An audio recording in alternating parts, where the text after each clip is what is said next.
Hi everyone, this is Jenny with Aleden 1972, and this is a bit of a tutorial video for my friend Terry from Love My Kids, because she's having a little bit of an issue with how to use vellum in resin. So this is a special video for Terry. So Terry, I'm going to show you what I do with vellum and how I work with it, and I hope this helps you and anyone else who might like to use vellum or is using vellum, and they just, my little tips. This is how I work with it.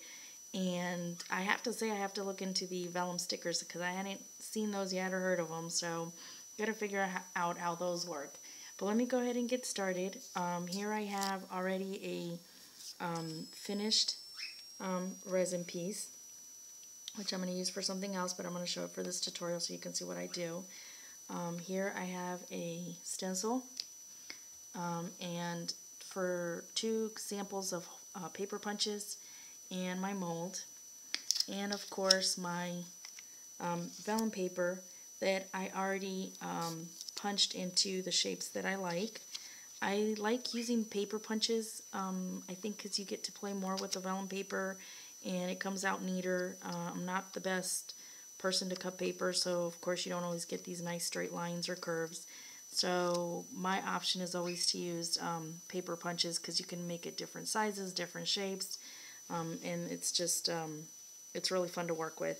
This particular one I went ahead and did with this one, which is a heart shape with the little ridges on the side. And then what I do is, first of all, you want to choose the mold that you're going to put it in. In this case, I chose a heart mold.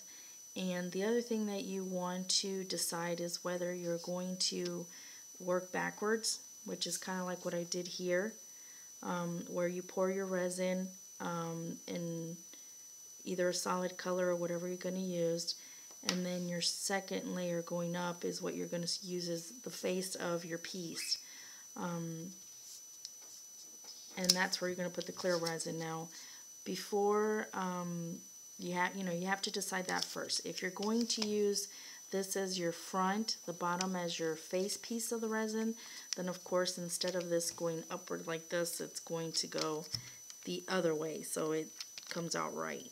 So what I do is I usually like to work from the bottom up because I feel that it's easier to deal with the whole bubble stuff with bubbles getting in your pieces. That's why I kind of work backwards from the bottom up. That way you don't have to worry about having bubbles when you have it, this way, trying to get bubbles out of the way. I'm not the best person to deal with bubbles underneath, so I always have trouble, so that's why I do it backwards.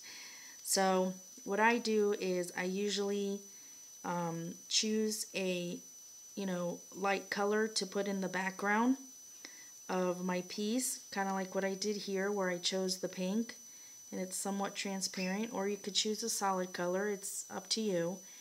And I mix this, this light color with a little bit of glitter, and then and I mix it in with my resin, and then I let that sit overnight, and when that's about cured, I go ahead and I pour on top a clear coat of resin, and in that second layer clear coat is when I add my vellum piece right here. So if you're using a mold, you want to slightly, kind of at an angle, slide it in.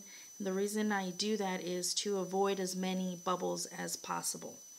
And then you press it down and you'll see some of the bubbles come up, and then you just put it in, the location that you want.